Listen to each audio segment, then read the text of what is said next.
இனிய நண்பர்களுக்கு வணக்கம். மீண்டும் ஒரு அருமையான நூலுடன் உங்களை சந்திப்பதில் மிகவும் மகிழ்ச்சி. இந்த வாரம் நாம் பேசப்போகும் நூலின் பெயர் seize the day by Saul Bellow. Saul Bellow என்ற புகழ்பெற்ற அமெரிக்க நாவலாசிரியர் எழுதிய சீஸ் த டே என்ற இந்த புத்தகத்தை இந்த வாரம் உங்களுடன் பகிர்ந்து கொள்வதில் மிகவும் மகிழ்ச்சி. இது என்ன சீஸ் த டே? சீஸ் த டேங்கிறது வந்து ஒரு ஒரு லாட்டின் ஃப்ரேஸ், கார்பேடியம் அப்படின்னு சொல்லுவாங்க. சீஸ் த மொமெண்ட், இந்த நாளை வந்து உபயோகிச்சுக்கணும்.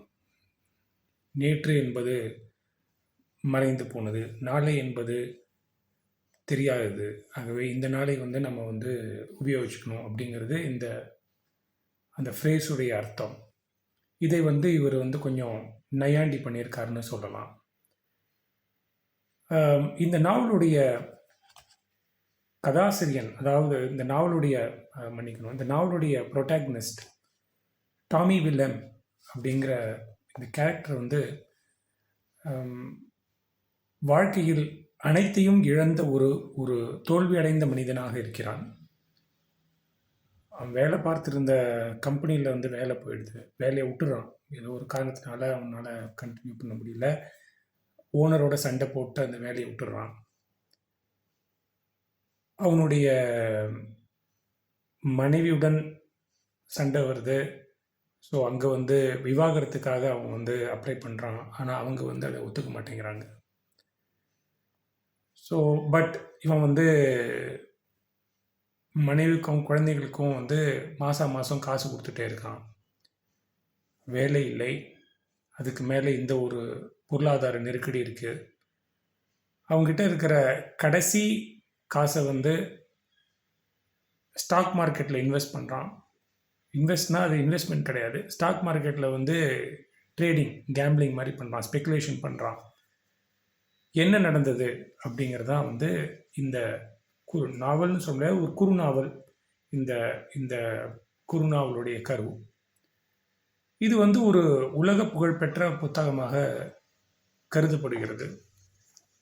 கடுகு சிறுத்தாலும் காரம் குறையாது அப்படிம்பாங்களே, அந்த மாதிரி 120 பக்கமே உடைய இந்த புத்தகத்தில் வந்து இதை படித்து முடித்தப்புறம் இது ஏற்படுத்திய அந்த அந்த அதிர்வு, அந்த பாதிப்பு வந்து இன்னும் இருக்கிறது. இந்த கதையில் வந்து 3 முக்கியமான விஷயங்களை நான் பார்க்கிறேன். ஒன்று வந்து தந்தை மகனிடம் உள்ள, தந்தைக்கும் மகனுக்கும் உள்ள ஒரு உறவை பற்றி இவர் எழுதுகிறாரு. அதாவது இந்த டாமி வில்லம் அப்படிங்கிற இந்த கேரக்டர் வந்து டாக்டர் ஆட்லர், அவருடைய இந்த நம்ம கதையுடைய நாயகனுடைய தந்தை வந்து ஒரு டாக்டர், ஒரு மருத்துவர். அவர் வந்து வயதான காலத்தில் அவர் ஒரு ஹோட்டலில் தங்கியிருக்காரு. டாமி வந்து இப்போ தான் இவர் தான் வந்து லைஃப்பில் எல்லாமே தொலைச்சிட்டார் இல்லையா, அதனால் தந்தைக்கிட்ட போய் அடிக்கடி போய் உதவி கேட்குறாரு. அதில் வந்து இந்த மகன் எல்லா மகன்களுக்குமே தன் தந்தை வந்து தன்னை எங்கேயாவது ஒரு அங்கீகரிக்கணும் அப்படிங்கிற ஒரு எண்ணம் வந்து எங்கேயோ ஒரு இடத்துல ஒழிஞ்சிருக்கும். அதை வந்து இந்த கதாபாத்திரம் வந்து தன் தந்தை வந்து எங்கேயாவது தன்னை வந்து அங்கீகரிப்பாரா அப்படிங்கிறது வந்து ஒரு ஏக்கத்தோடு இந்த கேரக்டர் இருக்கிற மாதிரி இது சொல்லுது. இது ஒரு யூனிவர்சல் ஒரு ஃபீலிங், அதை அவர் டச் பண்ணுறாரு. நம்பர் 2, நாளை என்பது நம் கையில் இல்லை அப்படிங்கிற மாதிரி இது வந்து ஒரு நையாண்டி பண்ணுற மாதிரியான ஒரு விஷயம். அதாவது இந்த கதையில் வர ஒரு பர்டிகுலர் கேரக்டர் வந்து இந்த தத்துவத்தை சொல்லிகிட்டே இருக்கும் நம்ம ஹீரோ கிட்ட.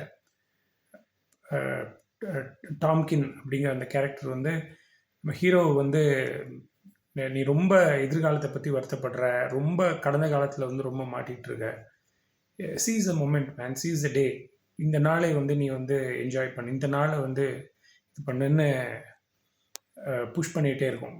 அது எந்த விதத்தில் முடிஞ்சதுங்கிறத கதையை படித்தவங்களுக்கு தெரியும், படிக்காதவங்க படித்து பாருங்கள்.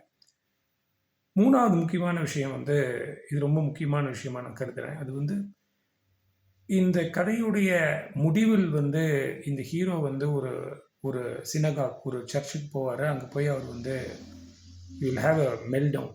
அவர் வந்து எமோஷ்னலாக வந்து ரொம்ப இதுவாகி ஒரு பிரேக் டவுன் ஆவார். அந்த ஒரு பகுதியை நம்ம வந்து பார்க்கும் பொழுது வாழ்க்கையில் அனைத்தையுமே தொலைத்த ஒரு மனிதன். காசு கிடையாது, அங்கீகாரம் கிடையாது, சுதந்திரம் கிடையாது, எதுவுமே எதிர்காலம்ங்கிறதே என்னங்கிறது தெரியாத தொலைத்து நிற்கின்ற ஒரு மனிதனுடைய நிலைமையை இந்த புத்தகம் வந்து மிக அற்புதமாக, மிக நுட்பமாக சித்தரிக்கின்றது. இது வந்து ஒரு புகழ்பெற்று இருக்கிறதுங்கிறதுல வந்து எந்த ஒரு இதுக்கு வந்து ஒரு டவுட்டே இருக்க வேண்டிய தேவையில்லை. இது வந்து 1950 வந்த மாதிரி இது எழுதப்பட்டிருக்கிறது. இப்போ பாருங்கள், கிட்டத்தட்ட 75 வருஷத்துக்கு மேலே ஆகிடுது. இனிமேல் இப்போவுமே இதை படித்து பார்க்கும் பொழுது அந்த பாதிப்பு இன்னும் இருக்கிறது. குறிப்பாக நடுத்தர வயதில் இருக்கும் அனைவரும் இந்த இந்த தீம்ஸ் எல்லாம் வந்து we all go through this theme இல்லையா? அதாவது வயதான தந்தையோட கான்வர்சேஷன், வேலை நிரந்தரமின்மையை பற்றியான ஒரு தாட் ப்ராசஸ், குடும்பத்தில் ஏற்படும் சில சண்டைகள் அல்லது பெரிய விஷயம், இந்த மாதிரி விஷயங்கள்லாம் வந்து நம்ம நிதர்சனமாக பார்க்குறோம். பெருநகரங்களில் வந்து இப்போவே ரொம்ப காமனாக இருக்குது. ஸோ இந்த புத்தகம் வந்து கண்டிப்பாக ஒரு சிறந்த புத்தகம் என்பதில் எந்த ஒரு ஐயமும் கிடையாது. நீங்களும் படித்து பாருங்கள். படித்திருந்தால் உங்கள் கருத்துக்களை என்னுடன் பகிர்ந்து கொள்ளுங்கள். கூடிய விரைவில் இன்னொரு நல்ல புத்தகத்துடன் உங்களை சந்திக்கிறேன். அதுவரை டேக் கேர்.